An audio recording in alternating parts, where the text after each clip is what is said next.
Certificate আল্লাহ সুবহানাহু ওয়া তাআলা নিজে দিয়েছেন। সেই মহান ব্যক্তির আমরা উম্মত হতে পেরেছি। সেই নবীর নামে সহস্র কোটি দরুদ এবং শান্তির ধারা বর্ষিত হোক। আল্লাহুম্মা আমিন। আল্লাহুম্মা সাল্লি আলাইহি আল্লাহুম্মা বারিক আলাইহি। বাংলা ভাইরা, যখন আমরা নবীর নাম শুনবো, আমরা উম্মত হিসাবে আমাদের উচিত হচ্ছে সাল্লাল্লাহু আলাইহি ওয়াসাল্লাম পড়া। যদি না পড়ি, আল্লাহ রাসূল সাল্লাল্লাহু আলাইহি ওয়াসাল্লাম লানত করেছেন তিনজন ব্যক্তির প্রতি। যে ব্যক্তি জীবিত অবস্থায় বাবা মা পেল, সেই বাবা মার খিদমত করলো না, সেই ব্যক্তি ধ্বংস হোক দুনিয়াতে। আল্লাহ তাআলার রাসূল বদদুয়া করেছেন। জিবরাইল আলাইহিস সালাম এক সময় রাসূল সাল্লাল্লাহু আলাইহি ওয়াসাল্লাম জুম্মার খুতবা যে মেম্বারটা আমরা বলি না, ওই মেম্বারের উপর রাসূল সাল্লাল্লাহু আলাইহি ওয়াসাল্লাম দাঁড়িয়ে খুতবা দেবেন। এমত অবস্থায় জিবরাইল ফেরেশতা এসে রাসূল সাল্লাল্লাহু আলাইহি ওয়াসাল্লামকে সালাম দিলেন, আসসালামু আলাইকুম ইয়া রাসূলুল্লাহ। জিবরাইলকে উত্তর দিলেন, ওয়া আলাইকুম সালাম ইয়া জিবরাইল। জিজ্ঞাসা করলেন যে কিসের জন্য এসেছো?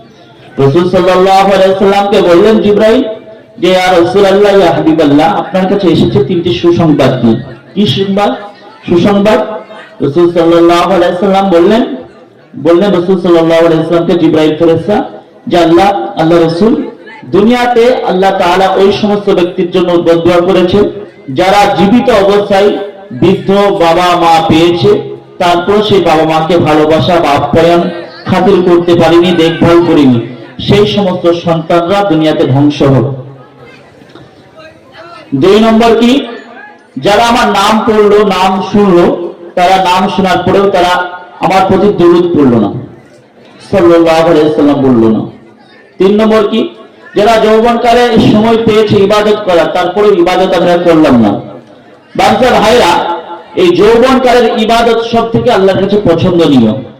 আজকে যুবক ভাই, একটা যুবক যদি এই গ্রামের যুবকরাই পারে সমাজকে উন্নতি করতে, সমাজকে পরিবর্তন করতে, এই যে আমাদের এখানকার আপনাদের চারজন হাফেজ সাহেব নিয়ে এই যে মাহফিলের উদ্যোগ নিয়েছে, এখানে যে আলোচনাগুলো আপনারা ধীরে স্থির ভাবে শ্রবণ করবেন, এই আলোচনার মাধ্যমে আপনারা যদি নিয়ত করেন যে আমরা আমাদের জীবনকে উন্নতি করতে চাই, সাকসেসফুল হতে চাই, দুনিয়া এবং আখিরাতে আমরা ভালো হতে চাই, মানুষের কাছে সুনাম হতে চাই, একজন ভালো আদর্শবান ব্যক্তি হতে চাই, তাহলে আপনাকে কোরআন এবং হাদিসকে ফলো করতে হবে।